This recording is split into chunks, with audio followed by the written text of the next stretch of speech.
El Señor les bendiga, hermanos. Les habla su hermano y amigo José Plasencia del canal La Fe de la Iglesia. Y en esta ocasión vamos a estar analizando un video. En esta ocasión se trata de un video mío. Se llama La Biblia refuta al protestantismo. Y lo que vamos a estar haciendo lo vamos a dejar correr. Vamos a estar escuchando cada uno de los puntos. Y después vamos a estar haciendo algunas observaciones, algunos comentarios. Lo hago porque hubo varias personas que me hicieron la sugerencia de que pudiera ampliar cada punto, que lo pudiera explicar un poco más. Entonces eso es lo que vamos a estar haciendo.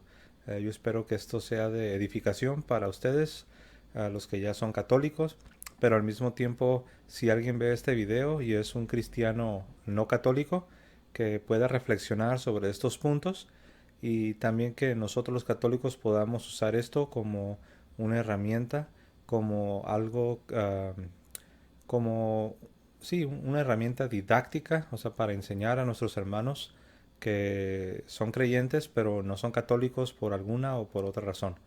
Bueno, sin más preámbulos, vamos a estar viendo este video y vamos a estar haciendo unos comentarios.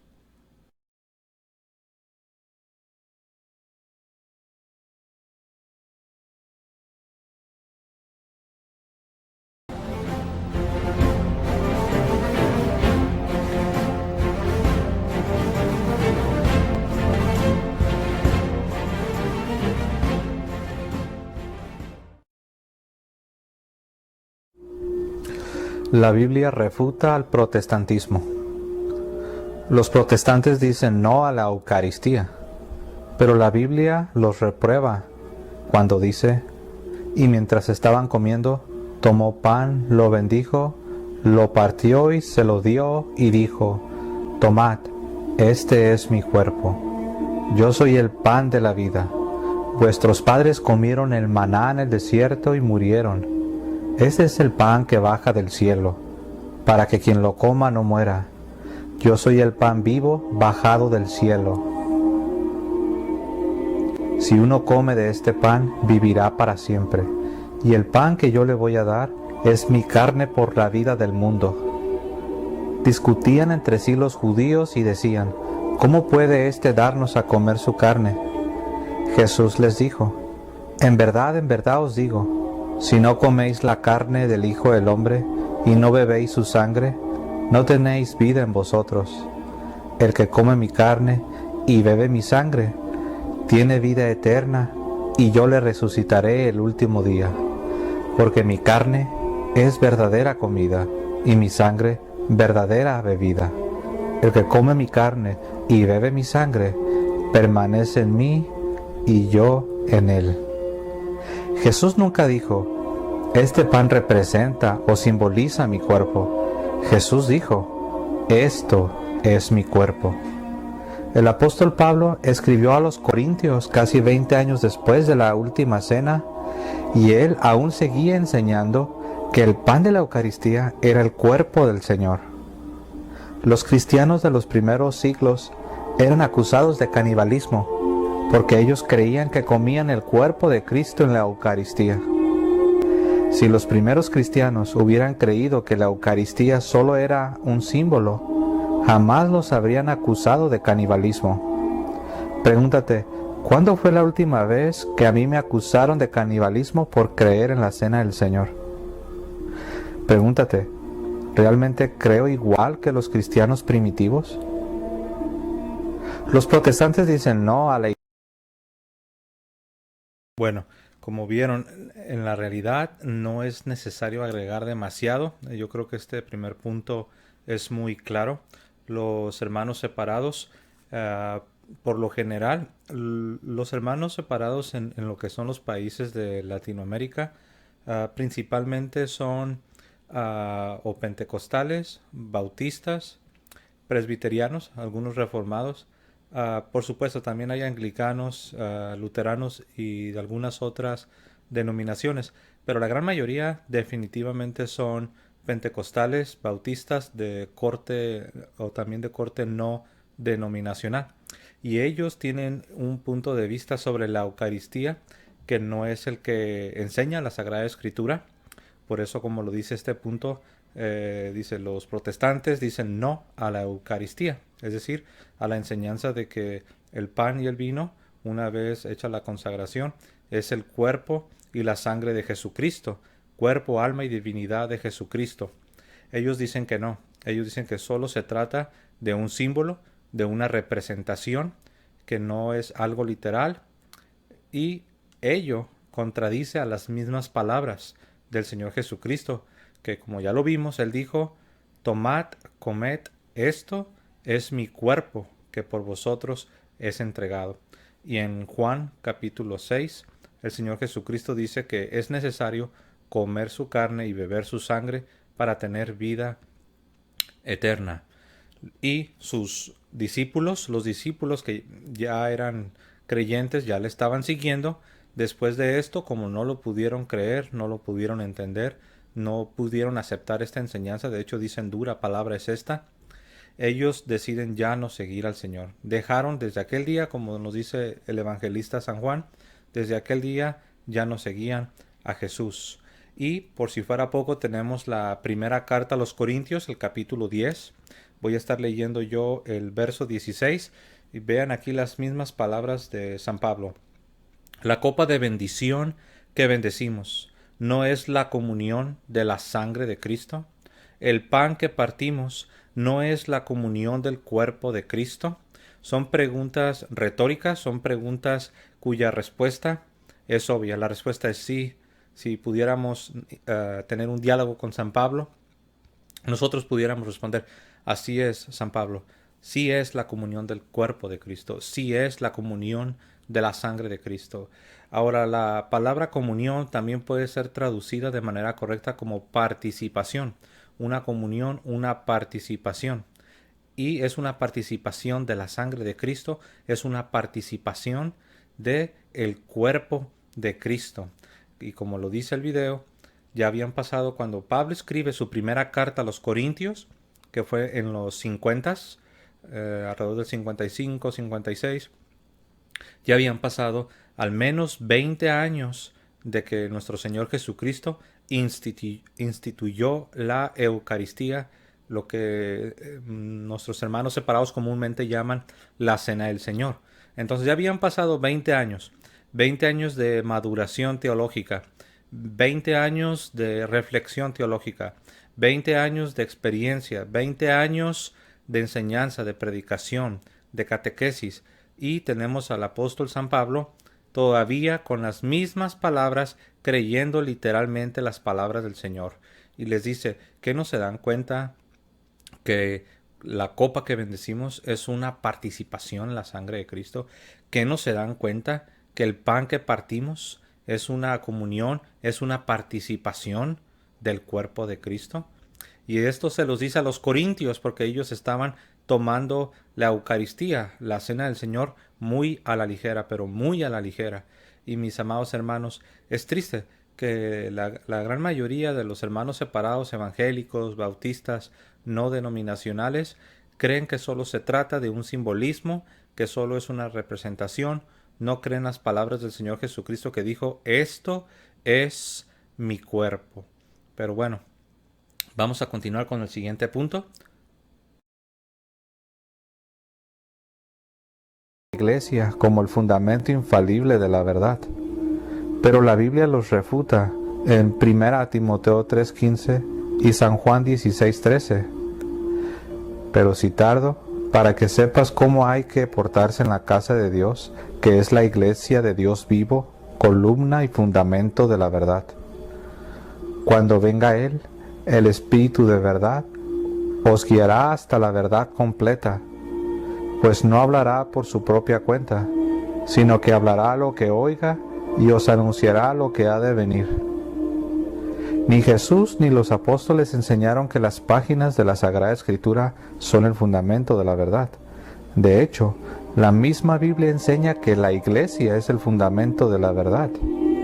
La razón por la que en el mundo protestante no hay enseñanza infalible es precisamente porque han rechazado a la Iglesia como el fundamento infalible de la verdad. Los protestantes dicen no. Bueno, este punto dice que los protestantes, nuestros hermanos separados, ellos dicen no a la iglesia como el fundamento infalible de la verdad. Es algo que ellos han rechazado. Es algo que hasta el día de hoy, no solo en la Reforma con Martín Lutero, sino hasta el día de hoy todavía rechazan de manera enfática. Ellos no creen que la iglesia es el fundamento de la verdad, y no solo el fundamento, sino el fundamento infalible de la verdad. Y eso va en contra de lo que la Sagrada Escritura dice, como ya lo vimos en primera a Timoteo, el capítulo 3, el verso 15, se nos dice que la iglesia es el fundamento de la verdad. En otras traducciones dice columna y baluarte, en otras utiliza la palabra pilar. Es el pilar, es la columna, es el baluarte, es el fundamento. En otras dice sostén, es el sostén de la verdad. La iglesia. Es común entre los hermanos separados escucharles decir que el fundamento de la verdad es la Biblia. Ellos dicen que el fundamento de la verdad es la Biblia. Pero lo interesante es que San Pablo dice lo contrario. Por eso, como lo dice el punto, la Biblia los refuta, la Biblia los reprueba. San Pablo nos dice y nos enseña y nos transmitió que el fundamento de la verdad es la iglesia. Ahora la pregunta obligada es, ¿cuál iglesia? ¿Cuál es esta iglesia? Y la respuesta es sencilla.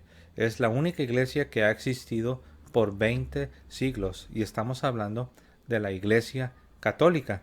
Hay otro pasaje en Mateo, San Mateo capítulo 16, y voy a leerles el verso 18. Dicho sea de paso, tengo la Reina Valera. Algunos hermanos me han preguntado que por qué uso la Reina Valera, y la respuesta es sencilla. Estamos tratando de enseñar a nuestros hermanos separados lo que es la doctrina católica en la misma Sagrada Escritura, y estamos utilizando la edición más popular que ellos utilizan, que es la Reina Valera Revisión 1960. Leo para ustedes San Mateo 16, verso 18. Hablando Jesús dice: y yo también te digo que tú eres Pedro, y sobre esta roca edificaré mi iglesia, y las puertas del Hades no prevalecerán contra ella. Y a ti te daré las llaves del reino de los cielos, y todo lo que ates en la tierra será atado en los cielos, y todo lo que desatares en la tierra será desatado en los cielos. Aquí Jesús está diciendo, a Pedro le está diciendo, que sobre él, sobre esta roca, sobre él edificaría su iglesia. Y dice que esta iglesia, que ni las mismas puertas del Hades, es decir, del infierno, ni las puertas del infierno podrían contra esta iglesia. La pregunta es, ¿cuál iglesia? Ahora, algunos han querido responder que se trata de una iglesia invisible, lo cual no tiene sentido. Se trata de una iglesia visible. Es una iglesia visible, es una iglesia que debe ser histórica. Si vamos al siglo XIX, podemos encontrarla. Si vamos al siglo XVIII, podemos encontrarla. Al siglo XIV, al siglo XII, al siglo X, al siglo VIII, al siglo V, siglo IV, siglo II.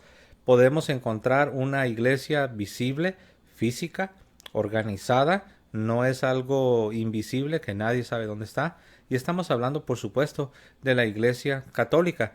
Pero los hermanos separados rechazan que la iglesia sea el fundamento de la verdad, cuando Jesús mismo está enseñando que esta iglesia que él había de fundar, nada la iba a destruir, ni las puertas del Hades ni las puertas del infierno prevalecerían contra la iglesia. Es por eso que la iglesia califica para ser este fundamento de la verdad, como dice San Pablo en 1 Timoteo 3:15, porque es infalible, nada la puede destruir, ni las puertas del infierno la pueden destruir, ni los malos sacerdotes, ni los malos católicos, ni las malas decisiones que han tomado algunos papas. Como nosotros sabemos, no todos los papas han alcanzado la santidad como se supone que debían haber vivido, pero ni siquiera un mal papa, ni siquiera los malos ejemplos de algunos católicos,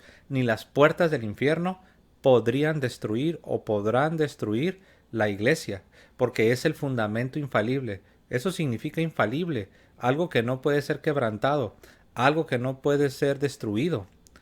Pero los hermanos separados rechazan la enseñanza de San Pablo, rechazan la enseñanza de Jesucristo. No creen que la iglesia es el fundamento infalible de la verdad.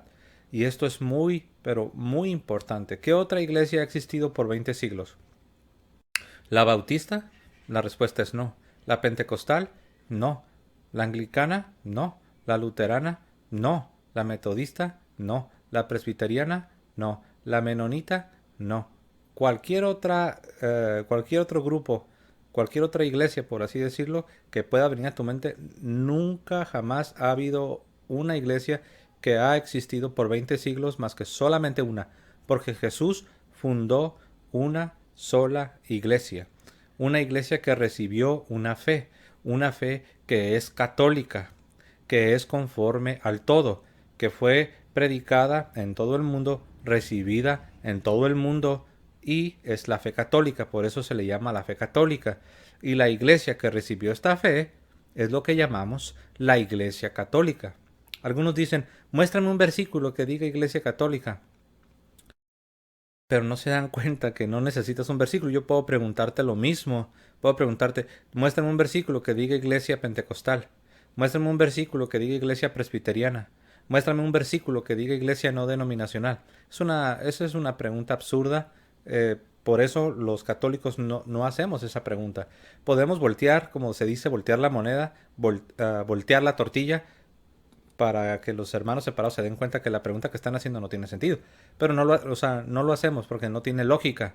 Es una iglesia que ha recibido la fe predicada en todo el mundo, recibida en todo el mundo, creída en todo el mundo. Es una fe católica, conforme al todo. Y eso es lo que la iglesia cree. Pero bueno, vamos a continuar escuchando el video. A la autoridad de los pastores católicos para perdonar pecados. Pero la Biblia los reprueba, diciendo, confesaos pues mutuamente vuestros pecados, y orad los unos por los otros para que seáis curados. La oración ferviente del justo tiene mucho poder, y a quienes perdonéis los pecados, les quedan perdonados, a quienes se los retengáis, les quedan retenidos. En esto le trajeron a un paralítico postrado en una camilla. Viendo Jesús la fe de ellos, dijo al paralítico, ánimo, hijo, tus pecados te son perdonados. Pero he aquí, algunos escribas dijeron para sí, este está blasfemando. Jesús, conociendo sus pensamientos, dijo, ¿por qué pensáis mal en vuestros corazones? ¿Qué es más fácil decir, tus pecados te son perdonados? O decir, levántate y anda, pues para que sepáis que el Hijo del Hombre tiene en la tierra poder de perdonar pecados. Dice entonces al paralítico, levántate, toma tu camilla y vete a tu casa. Él se levantó y se fue a su casa. Y al ver esto, la gente temió y glorificó a Dios que había dado tal poder a los hombres.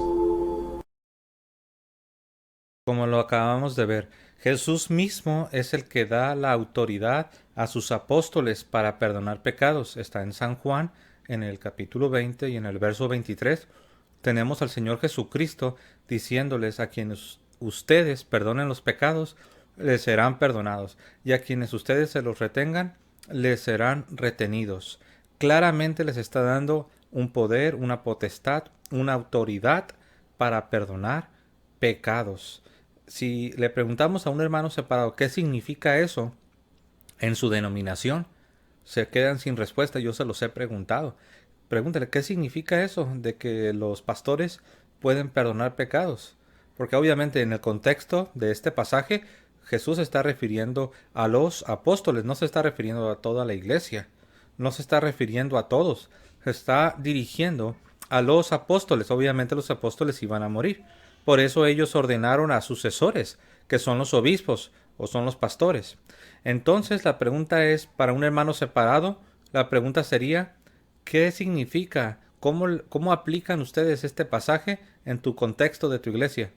No tienen una respuesta, porque no hay aplicación, no tiene sentido, porque no creen en el sacerdocio, porque no creen en el sacramento de la confesión, y no tanto que no crean, sino que lo han rechazado.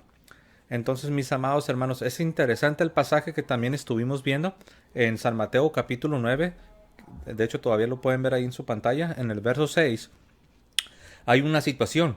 Se trata de sanar a un paralítico. Y ahora las personas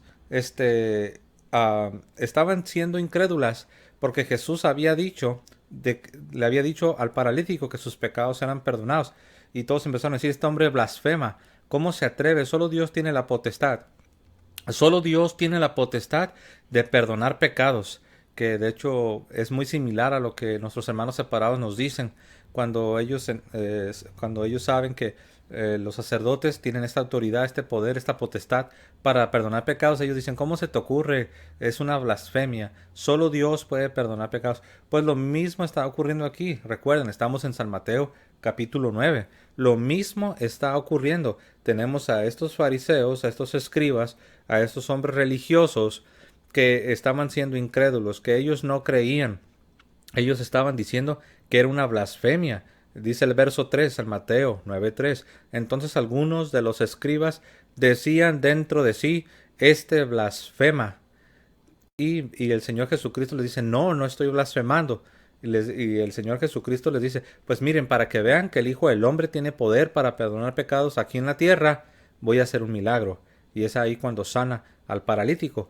Pero lo que yo quiero decirles, vean lo que dice el verso 8.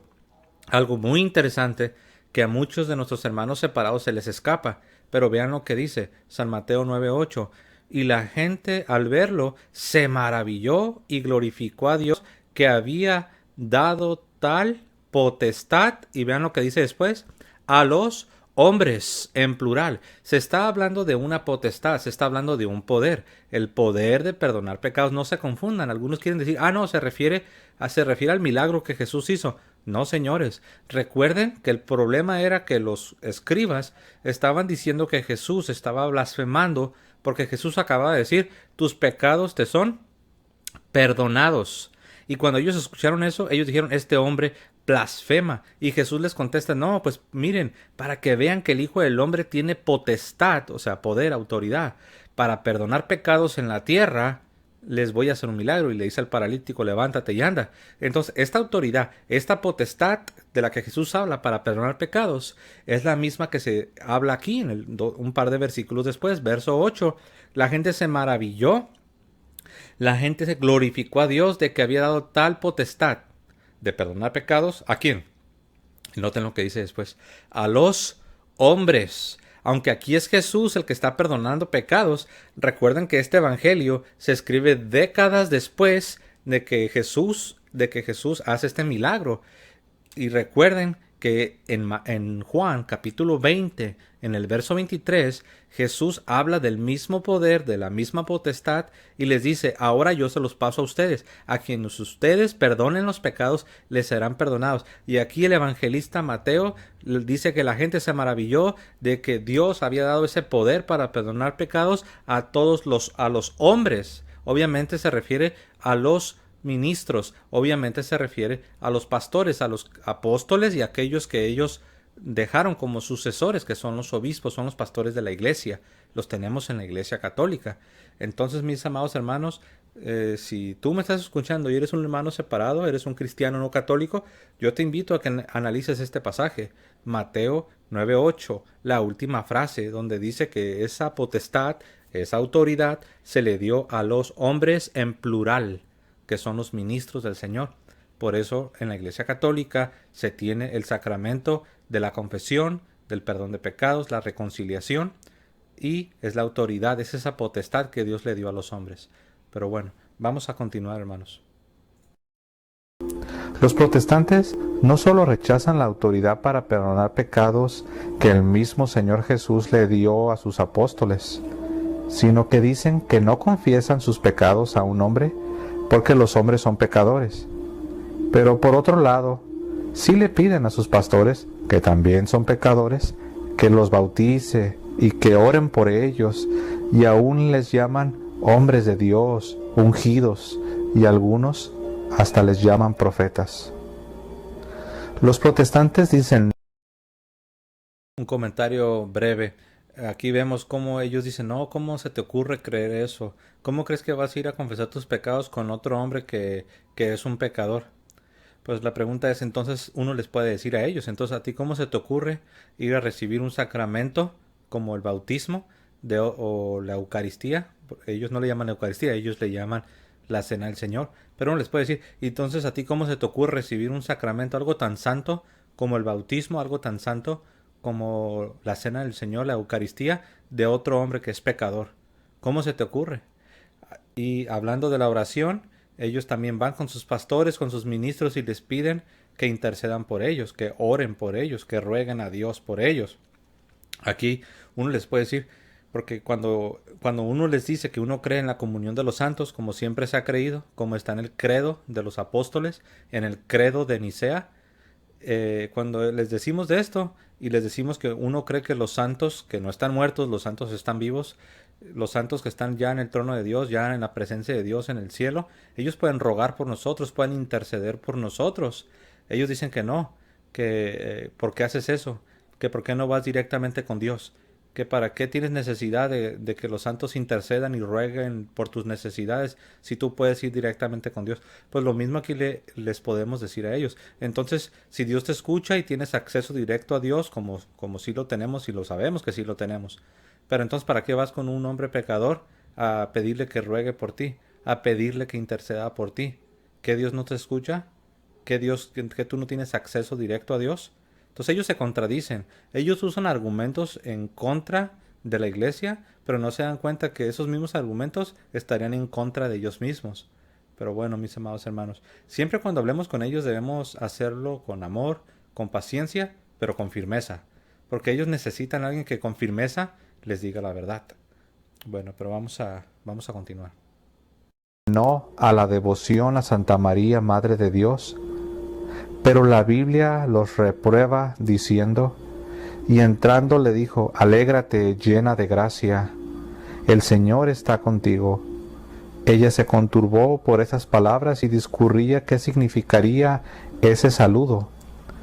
Y sucedió que cuando oyó Isabel el saludo de María, saltó de gozo el niño en su seno, e Isabel quedó llena del Espíritu Santo, y exclamando con gran voz dijo, bendita tú entre las mujeres, y bendito el fruto de tu seno. ¿Y de dónde a mí que la madre de mi Señor venga a mí? Porque apenas llegó a mis oídos la voz de tu saludo, saltó de gozo el niño en mi seno. Feliz la que ha creído que se cumplirán las cosas que le fueron dichas de parte del Señor. Y dijo María, engrandece mi alma al Señor, y mi espíritu se alegra en Dios mi Salvador, porque ha puesto los ojos en la humildad de su esclava. Por eso, desde ahora todas las generaciones me llamarán bienaventurada. La profecía. Bueno, ahí tenemos entonces cuando María va a visitar a su prima, dependiendo de la traducción que estemos usando, el hebreo se puede traducir como Isabel. En la tradición castellana es común la traducción Isabel, pero también hay una traducción que es Elizabeth y aparece tanto en Biblias católicas como en ediciones protestantes. Se pueden usar las dos, Isabel o Elizabeth, las dos son correctas. Les digo esto para que no vayan a caer en argumentos, realmente argumentos sin sentido. Algunos dicen que debe ser Isabel, otros que no, que debe ser Elizabeth. Es que no es lo uno o lo otro. El original, de hecho, viene desde el hebreo y hay diferentes transliteraciones. ¿Qué significa transliteraciones? Una transliteración es cuando uno intercambia las palabras de un idioma o las letras de un idioma a otro idioma para poderlo pronunciar. Entonces puede ser de las dos. Puede ser Elizabeth o puede ser Isabel, que dicho sea de paso, Isabel es la más común en la tradición castellana. Pero bueno, para no salirnos del tema, cuando va y la visita, entonces viene María y su prima Isabel exclama, ¿quién soy yo para que la madre de mi Señor venga a mí? Aquí vemos que ella se siente indigna. Aquí vemos que Isabel se siente indigna, lo cual nos habla de una honra muy especial que tiene María. Y dice Isabel cuál es la razón por la que ella se siente indigna. Y la razón es, dice ella, para que la madre de mi Señor venga a mí. Entonces, mis amados hermanos, ahí tenemos a Isabel llamándole a María Madre de Dios. Madre de mi Señor significa Madre de Dios. Ahí la palabra Señor es kurios. En griego es kurios. Y ese es un título divino que solo se le da a Dios. En el Antiguo Testamento aparece la palabra Señor.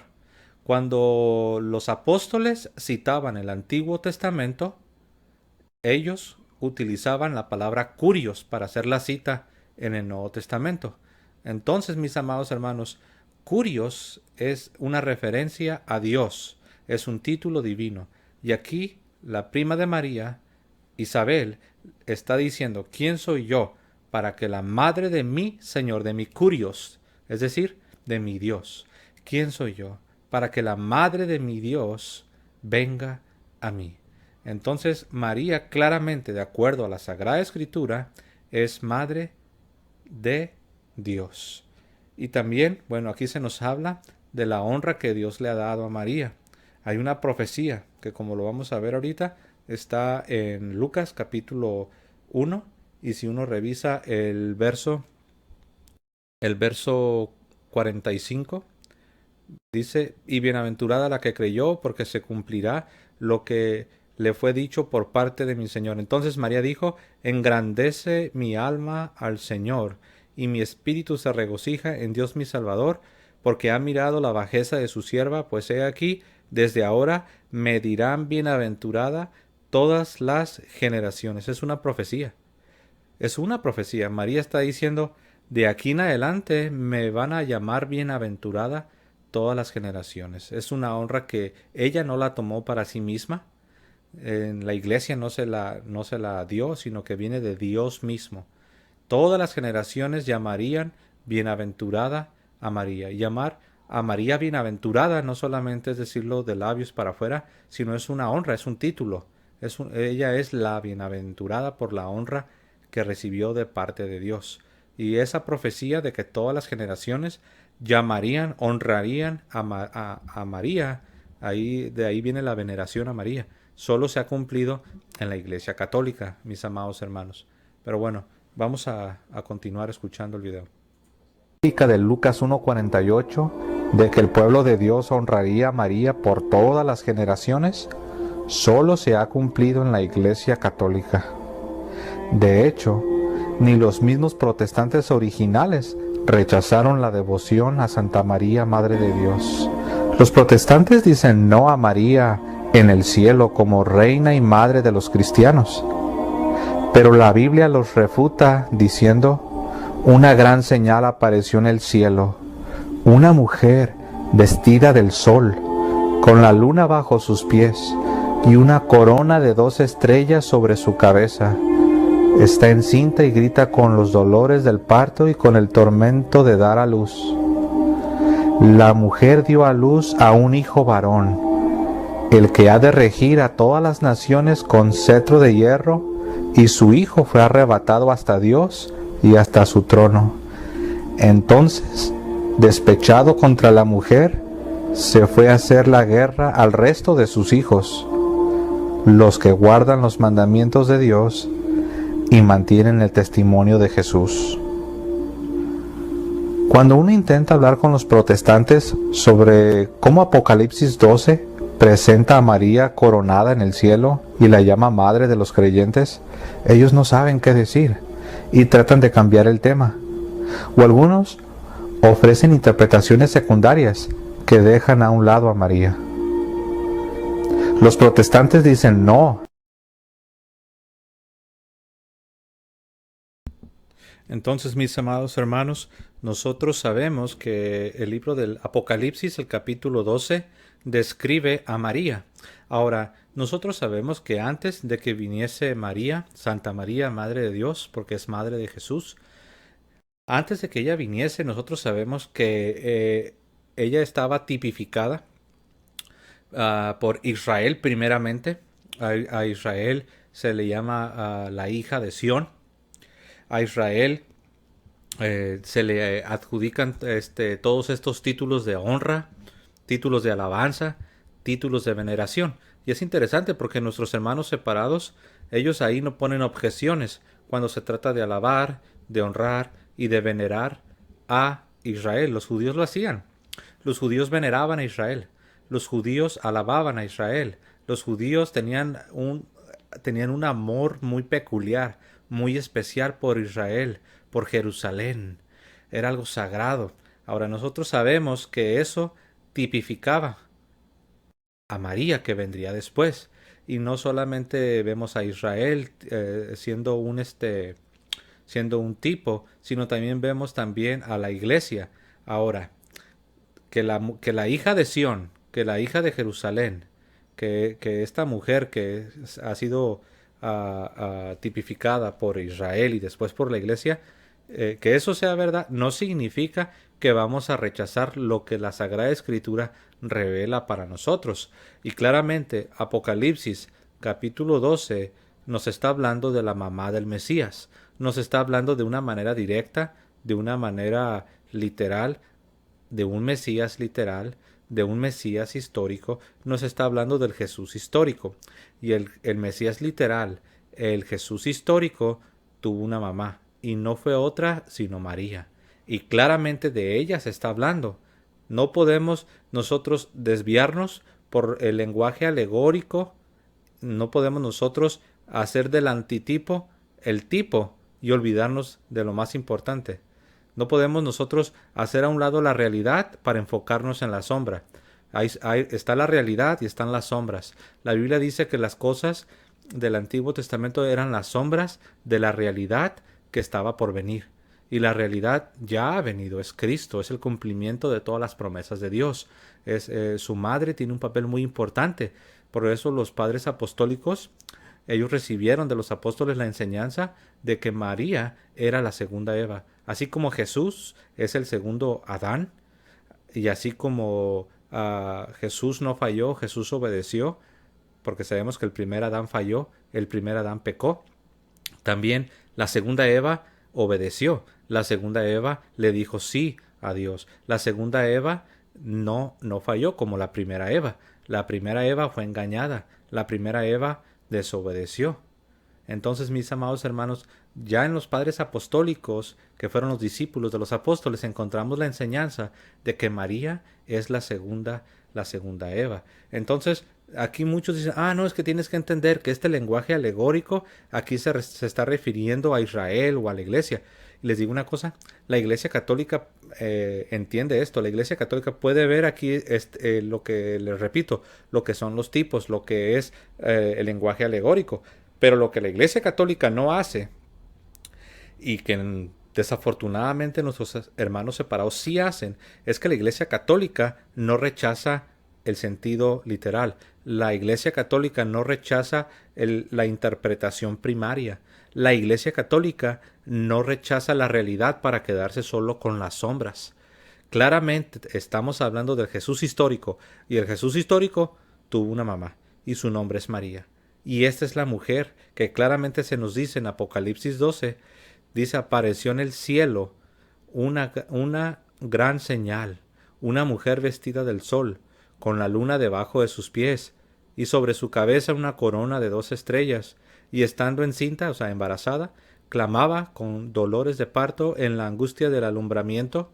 También apareció otra señal, y bueno, aquí ya aparece el dragón, y pero en lo que me quiero enfocar, que claramente aquí se nos presenta a María en el cielo, coronada, se nos presenta con una honra, bañada del sol, con la luna debajo de sus pies, y claramente se trata de la mamá de Jesús, del Jesús histórico, mis amados hermanos. Y la Iglesia Católica nos enseña que María es la madre de la Iglesia, es la madre de los cristianos, porque lo dice la Sagrada Escritura. Vean lo que dice el verso 17. Recuerden, estamos en Apocalipsis, verso 17. Entonces el dragón se llenó de ira contra la mujer. Recuerden, la mujer es la mamá del Mesías, la mamá del Jesús histórico. Es María, es Santa María. Entonces el dragón se llenó de ira contra la mujer y se fue a hacer guerra contra el resto de la descendencia de ella. Ahora, otras traducciones dice el resto de los hijos de ella. Es lo mismo, descendencia o hijos es exactamente lo mismo. Entonces el dragón se fue a hacer guerra contra el resto de los hijos de María. ¿Quiénes son estos hijos de María que el dragón se fue contra ellos? El dragón, por cierto, sabemos que es Satanás. Entonces aquí tenemos a Satanás enojado y se fue a hacer guerra contra los hijos de María. ¿Quiénes son los hijos de esta mujer? ¿Quiénes son los hijos de María? Pues vean lo que dice el resto del versículo. Estamos en el verso 17. Y dice aquí que los hijos de ella, o la descendencia de ella, son los que guardan los mandamientos de Dios y tienen el testimonio de Jesucristo. Entonces los que guardan los mandamientos de Dios y tienen el testimonio de Jesucristo son hijos de María, de acuerdo a la Sagrada Escritura. Un amigo me intentó decir, no, aquí se está refiriendo a la iglesia. Entonces yo le dije, entonces tú dices que la iglesia es hija de la iglesia, porque él me dijo que la mujer era la iglesia. Pero le dije, entonces ¿cómo entiendes esto? Claramente está hablando de María, claramente está hablando de la mujer, y está hablando de la mujer que tuvo un hijo, y ese hijo es el Mesías. Pero esta mujer, de acuerdo a la Sagrada Escritura, tiene otros descendientes, tiene otros hijos, no biológicos, pero sí son sus descendientes, sí son sus hijos, y son los que guardan los mandamientos de Dios y retienen el testimonio de Jesús. Pero bueno, mis amados hermanos, sabemos que este es uno de los pasajes que a los hermanos, nuestros hermanos separados no les gusta hablar, porque ellos les enseñan a rechazar lo que son las doctrinas de María, los dogmas de María. Ellos no los pueden aceptar porque les han instruido, los han enseñado a pensar que todo eso está mal. Pero bueno, vamos a continuar. A la tradición sagrada. Pero la Biblia los reprueba diciendo: Os alabo, porque en todas las cosas os acordáis de mí y conserváis las tradiciones tal como os las he transmitido. Así pues, hermanos, manteneos firmes y conservad las tradiciones que habéis aprendido de nosotros, de viva voz o por carta. Y cuanto me has oído, en presencia de muchos testigos, confíalo a hombres fieles que sean capaces a su vez de instruir a otros. No hay que confundir la tradición apostólica con las tradiciones de hombres. Jesús condenó las tradiciones que invalidan la palabra de Dios. Jesús y los apóstoles nunca condenaron la tradición sagrada, ya que es la palabra de Dios oral, antes y después de que se escribieran los evangelios y el resto del Nuevo Testamento.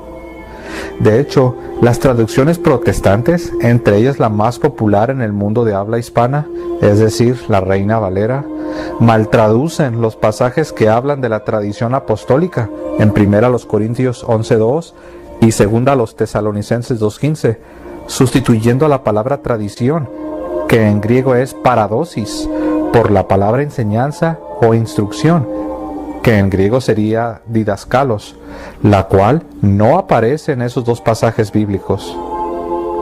Los protestantes, la mayoría de nuestros hermanos, y no es que, bueno, de hecho son todos los hermanos separados, ellos dicen no a la tradición sagrada. Ellos no creen en la tradición apostólica.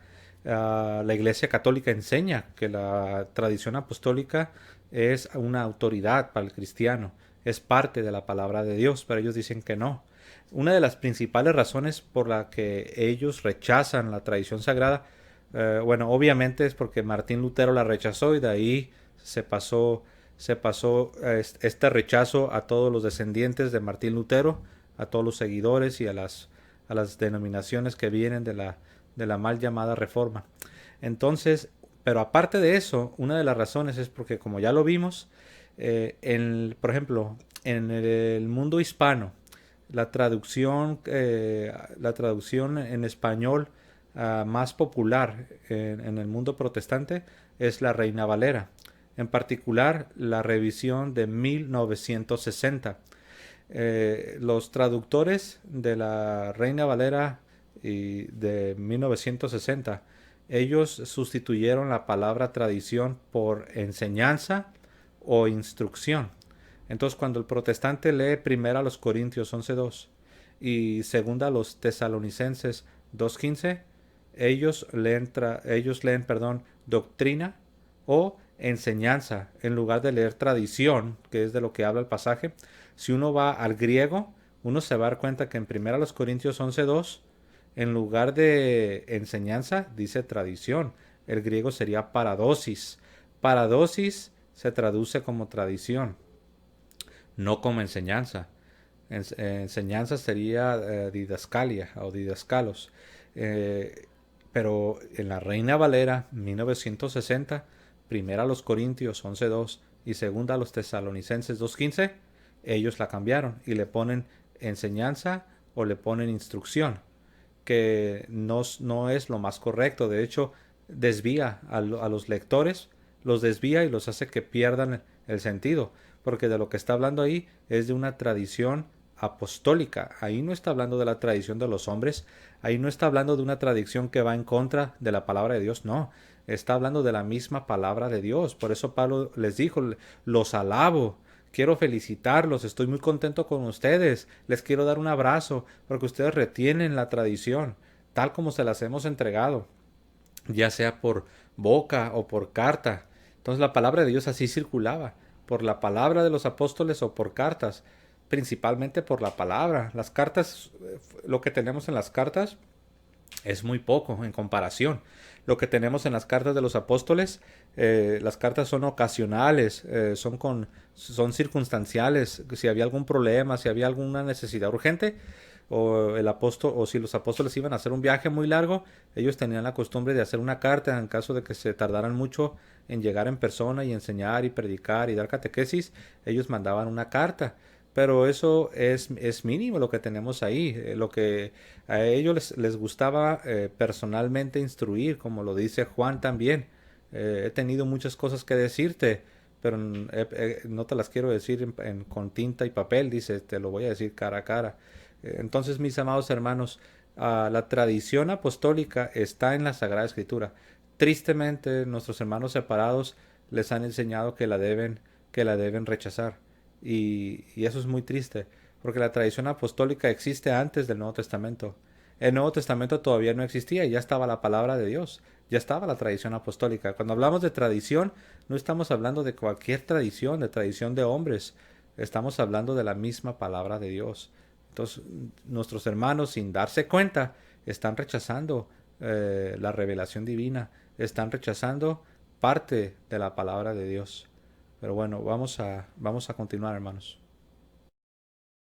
No a la intercesión de los santos en el cielo por los santos en la tierra, es decir, la comunión de los santos. Pero la Biblia los reprueba cuando dice, cuando lo tomó, los 4 vivientes y los 24 ancianos se postraron delante del Cordero.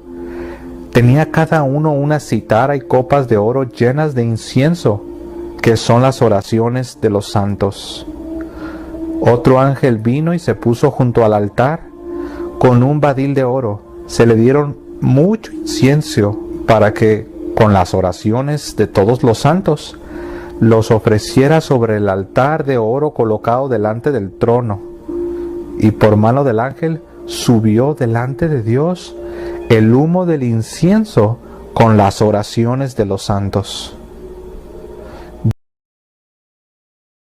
Bueno, los hermanos separados, como ya lo acabamos de ver, rechazan la comunión de los santos. Ellos no creen que los santos están vivos y que están en el cielo y que están delante del trono, como lo presenta el libro del Apocalipsis. Ya lo mencionamos de paso en otro punto, pero ellos no se dan cuenta que el mismo Apocalipsis, por ejemplo, Apocalipsis capítulo 8, en el verso 3 encontramos estas palabras. Otro ángel, dice, vino entonces y se paró ante el altar con un incensario de oro y se le dio mucho incienso para añadirlo a las oraciones de todos los santos. Dice sobre el altar de oro que estaba delante del trono. Entonces aquí nosotros vemos que delante del trono de Dios, se ofrecen las oraciones de los santos. Ahora, hay otro pasaje, ahorita se los voy a mostrar, está aquí mismo en Apocalipsis. Am, quiero que se me, no quiero que se me escape. Ok. Bueno, aquí se me está escapando el verso que les quería mostrar, pero se nos dice que los vivientes, como bueno, de hecho lo acabamos de ver, los vivientes tienen copas de oro. Ahora, cuando habla de los vivientes, está hablando ahí vemos ahí nosotros lo que es un lenguaje figurado, pero todo se refiere a los santos de Dios que están delante del trono. Todos son santos y son los ángeles, todos están delante del trono de Dios. Y dice que ellos tienen copas de oro, dice, llenas de incienso, que son las oraciones de los santos, las oraciones de los santos aquí en la tierra, y dice que ellos las presentan delante del trono de Dios. Y aquí, como ya lo leímos en Apocalipsis capítulo 8, en el versos 3, se nos dice que se les da más incienso para añadirlo a las oraciones de los santos.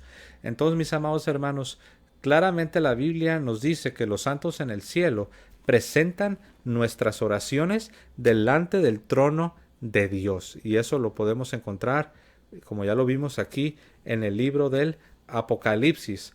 Y es que los cristianos, los santos, cuando ellos mueren, no dejan de ser miembros del cuerpo de Cristo, no dejan de pertenecer a la iglesia. Ellos no están muertos, ellos están vivos. Recuerden que Dios es un Dios de vivos, Dios no es un Dios de muertos. Pero bueno, vamos a continuar, hermanos. No solo usa a los santos para interceder por su pueblo, también usa a los santos ángeles aún para fortalecernos, como sucedió con nuestro Señor Jesús. Entonces se le apareció un ángel venido del cielo que le confortaba. Lucas 22:43. Muchos protestantes afirman que no necesitamos de la ayuda de los santos y ángeles porque ya tenemos a Dios. Sin embargo, Jesús mismo fue confortado por un santo ángel de Dios. Dios podría hacer todas las cosas él mismo, pero Él es un rey y se complace en usar a sus siervos. Los protestantes dicen no a San Pedro como el primer líder y padre de la iglesia, es decir, el primer papa. Pero la Biblia los refuta cuando dice: y yo a mi vez te digo que tú eres Pedro, y sobre esta piedra edificaré mi iglesia, y las puertas del Hades no prevalecerán contra ella. A ti te daré las llaves del reino de los cielos, y lo que ates en la tierra quedará atado en los cielos, y lo que desates en la tierra quedará desatado en los cielos. Le dice por tercera vez: Simón de Juan, ¿me quieres? Se entristeció Pedro de que le preguntare por tercera vez: ¿me quieres? Y le dijo: Señor, tú lo sabes todo, tú sabes que te quiero. Le dice Jesús: apacienta mis ovejas. Después de una larga discusión, Pedro se levantó y les dijo: hermanos, vosotros sabéis que ya desde los primeros días me eligió Dios entre vosotros para que por mi boca oyesen los gentiles la palabra de la buena nueva y creyeran. Entonces toda la asamblea cayó. A muchos protestantes les gustaría que San Mateo 16, 18 y 19 no estuviera en la Sagrada Escritura, ya que suena demasiado católico. Y han tratado de ofrecer explicaciones exegéticas diciendo que Jesús realmente no quiso decir lo que dijo. Niegan que Pedro es la roca donde se funda la iglesia y niegan que Pedro y sus sucesores tengan las llaves del reino, es decir, la autoridad sobre la iglesia.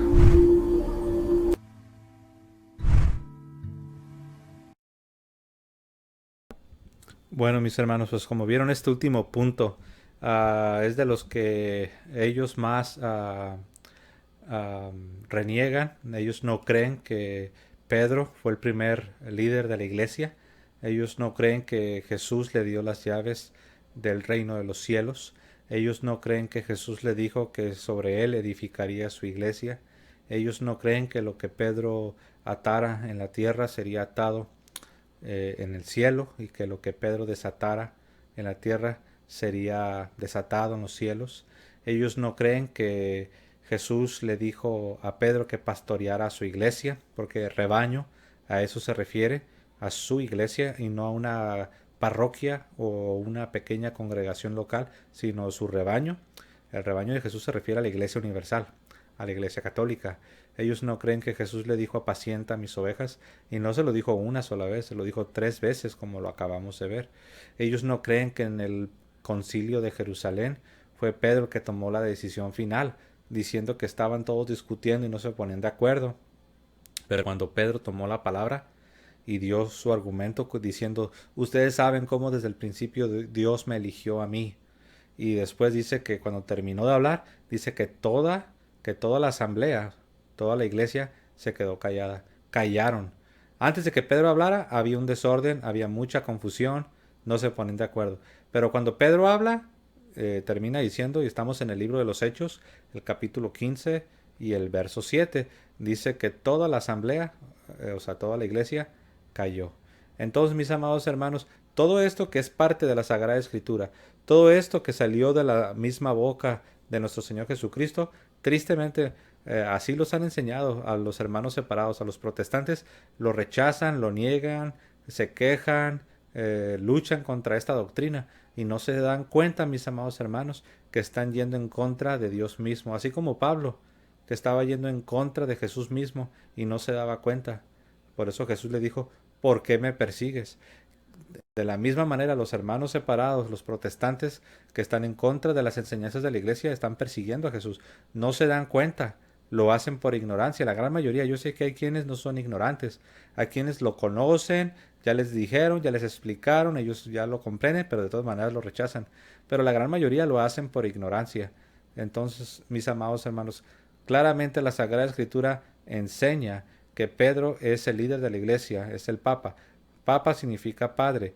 Y recuerden que a los primeros, desde el principio, aún en el Nuevo Testamento, a los obispos, a los pastores se les llamaba padres. Recuerden que Pablo dijo, yo los he engendrado a ustedes por medio del Evangelio. Y Pablo les dijo a los cristianos, aunque ustedes tengan 10,000 maestros, solo tendrán un solo padre. Entonces también Juan les llamaba a los cristianos hijitos. Entonces, claramente vemos en el Nuevo Testamento que se les llamaba padres y en el latín es papa. Entonces, como ya lo dije en otro video, al principio a todos los obispos se les llamaba papa, o sea, padre espiritual, un padre. Pero después con el tiempo se usó ese término de papa como exclusivo solamente para el obispo de Roma, que son los sucesores del apóstol Pedro, y de ahí viene papa. Papa es un líder, es el líder de la iglesia, es el pastor de la iglesia, es un patriarca, roca. Por eso Jesús le puso ese nombre a Pedro, es la roca. Y esto es algo interesante que muchos se confunden. Muchos se confunden, por ejemplo, en la Biblia dice que la roca de nuestra salvación es Dios. La Biblia dice que Cristo es la roca. Pero ellos creen que cuando decimos que, o más bien cuando dijo Jesús que Pedro sería la roca, creen que hay una contradicción, creen que están hablando de lo mismo. No, Pedro no es Dios. Pedro no es la roca de nuestra salvación. Pedro no es la salvación del pueblo de Dios. No, es roca en otro sentido. En el sentido de que es un patriarca, es un líder, es un pastor, es un padre espiritual, es la cabeza de la iglesia aquí abajo en la tierra. Sabemos que la cabeza de la iglesia es Cristo. La cabeza de la iglesia es Cristo, pero no estamos hablando de eso, estamos hablando de algo completamente diferente. Estamos hablando del líder, el líder de la iglesia que Jesús instituyó, al que Jesús le dio la autoridad, al que Jesús le dio la llave del reino de los cielos. Entonces, mis amados hermanos, todo está en la Escritura, pero nuestros hermanos separados, así les han enseñado. Les enseñan a rechazar todo esto que la iglesia cree que siempre ha enseñado y les dicen que no aparece en la Biblia. Pero como ya lo acabamos de ver de una manera clara, todo está en la Sagrada Escritura. Entonces, mis amados hermanos, pues aquí lo tienen. Esta es la presentación que yo quise compartir con ustedes. Les animo a compartir el video. Recuerden, lo único que puede convertir a nuestros hermanos es la oración. Debemos orar mucho por ellos. Y claro, después de la oración pues tiene que venir con paciencia y amor, pues enseñarles, instruirles, corregirles, si es necesario. Incluso muchas veces se vuelve necesario, pues de una manera firme y de una manera fuerte, pues enseñarles y decirles a mis amados hermanos. Es algo que no nos gusta, los seres humanos no nos gusta confrontar a las personas, pero pues debemos hacerlo cuando es necesario, pero siempre, como dijo San Pablo, hablando la verdad en amor. Es algo que nunca debemos olvidar. Debemos hablar la verdad en amor. Con firmeza, sí. Con valentía, sí. Pero en amor. Con amor, considerándote a ti mismo. Como dice San Pablo, dice, no sea que tú mismo caigas. No sea que tú mismo te dejes arrastrar por el error. Entonces, mis amados hermanos, debemos de hacerlo recordando que ellos son seres humanos, tienen la dignidad, son criaturas de Dios, creadas a imagen de Dios. Ellos creen en Cristo, creen en la Escritura, pero están confundidos porque así los han dejado bien confundidos. Y sus pastores también están confundidos. Les repito, yo sé que hay quienes sí tienen malicia, yo sé que hay quienes de plano lo hacen a propósito, pero la gran mayoría es gente honesta y sincera y están confundidos. Entonces debemos de hacerlo con mucha paciencia, mis amados hermanos. Bueno, pues lo vamos a dejar aquí. Espero que haya sido de bendición. Les deseo que tengan un hermoso día y que el Señor os siga bendiciendo a todos.